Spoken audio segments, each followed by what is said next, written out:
गाड़ी खींचनी है, सब बताया गया था। और इस वक्त एक बड़ी खबर, एक मिनट संदीप आपको रोकना चाहेंगे। विधायक राजेश शुक्ला समाजवादी पार्टी से निलंबित कर दिए गए हैं। आज ही राजेश शुक्ला ने वोट किया था बीजेपी के पक्ष में। उन्होंने इस बात को खुल के कहा भी था और यह भी कहा था कि समाजवादी पार्टी की तरफ से कोई गाइडलाइन जारी नहीं की गई। लेकिन इन सब के बीच खबर यह है कि राजेश शुक्ला को समाजवादी पार्टी ने निलंबित कर दिया है और उसका कारण संभवतः यही हो सकता है कि उन्होंने बीजेपी को वोट किया।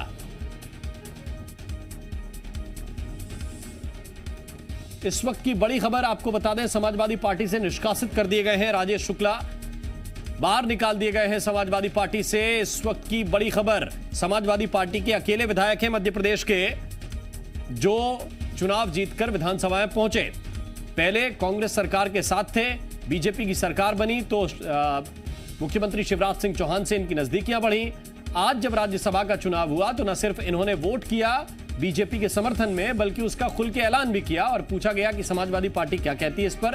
उन्होंने कहा कि आला कमान से कोई बातचीत नहीं हुई और ना ही कोई गाइडलाइन उन्हें इस तरह की मिली है कि जिसके आधार पर उन्हें यह तय करना पड़े कि वो किस पक्ष में जाएंगे। उनका यही कहना था कि मुझे मेरे विवेक पर छोड़ा गया है कि आप इसमें क्या निर्णय लेते हैं। लेकिन समाजवादी पार्टी ने राजेश शुक्ला को निष्कासित कर दिया है। राजेश शुक्ला निष्कासित कर दिए गए हैं समाजवादी पार्टी से, क्योंकि उत्तर प्रदेश में समाजवादी पार्टी के अध्यक्ष, राष्ट्रीय अध्यक्ष अखिलेश यादव बीजेपी के खिलाफ लगातार बयानबाजी करते हैं और वो हमेशा कहते हैं कि बीजेपी पर आरोप लगाते हुए कि वो देश तोड़ने वाली ताकतों के साथ कभी खड़े नहीं हो सकते। ये बयान अखिलेश यादव का आपने कई बार सुना होगा, जो राष्ट्रीय अध्यक्ष हैं समाजवादी पार्टी के। और क्या राजेश शुक्ला को इसी बात की सजा मिली है? क्या इसी वजह से वो निष्कासित किए गए हैं? ये भी कुछ देर के बाद जब समाजवादी पार्टी का ऑफिशियल जो बयान है वो आएगा तो आपको हम स्पष्ट रूप से बताएंगे। लेकिन इस वक्त की सबसे बड़ी खबर आपको बता रहे हैं, राजेश शुक्ला समाजवादी पार्टी से निष्कासित कर दिए गए हैं। राजेश शुक्ला छतरपुर जिले से आते हैं और राजेश शुक्ला कांग्रेस पार्टी के मजबूत स्तंभ हुआ करते थे, लेकिन चुनाव में टिकट वितरण को लेकर नाराजगी हुई, उन्हें टिकट नहीं मिला, लिहाजा वो समाजवादी पार्टी से टिकट लेकर आए, समाजवादी पार्टी में चले गए। समाजवादी पार्टी के पास वैसे ही प्रत्याशियों की बहुत कमी रहती है मध्य प्रदेश में।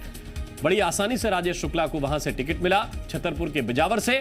बिजावर से राजेश शुक्ला न सिर्फ समाजवादी पार्टी में आए बल्कि जीते भी, और जीतने के बाद कांग्रेस को उन्होंने समर्थन दिया, खुलकर समर्थन दिया था। लेकिन जब सरकार गिरी कांग्रेस की, शिवराज सिंह चौहान मुख्यमंत्री बने, तो फिर बीजेपी के आसपास भी नजर आए। उन पर यह भी आरोप लगे उस दौरान कि जो डील हुई उसमें राजेश शुक्ला भी शामिल थे, उसमें बीएसपी के कुछ विधायक भी शामिल थे। ऐसे आरोप भी कई बार लगे हैं, लेकिन राजेश शुक्ला हमेशा ये स्पष्ट करते रहे कि उनकी जिम्मेदारी, उनका कामकाज बिजावर के लिए है, अपने क्षेत्र के लिए है और यही वजह है कि वो सरकार के साथ खड़े हैं। इस वक्त की बड़ी खबर यह है कि वो समाजवादी पार्टी से निष्कासित कर दिए गए हैं।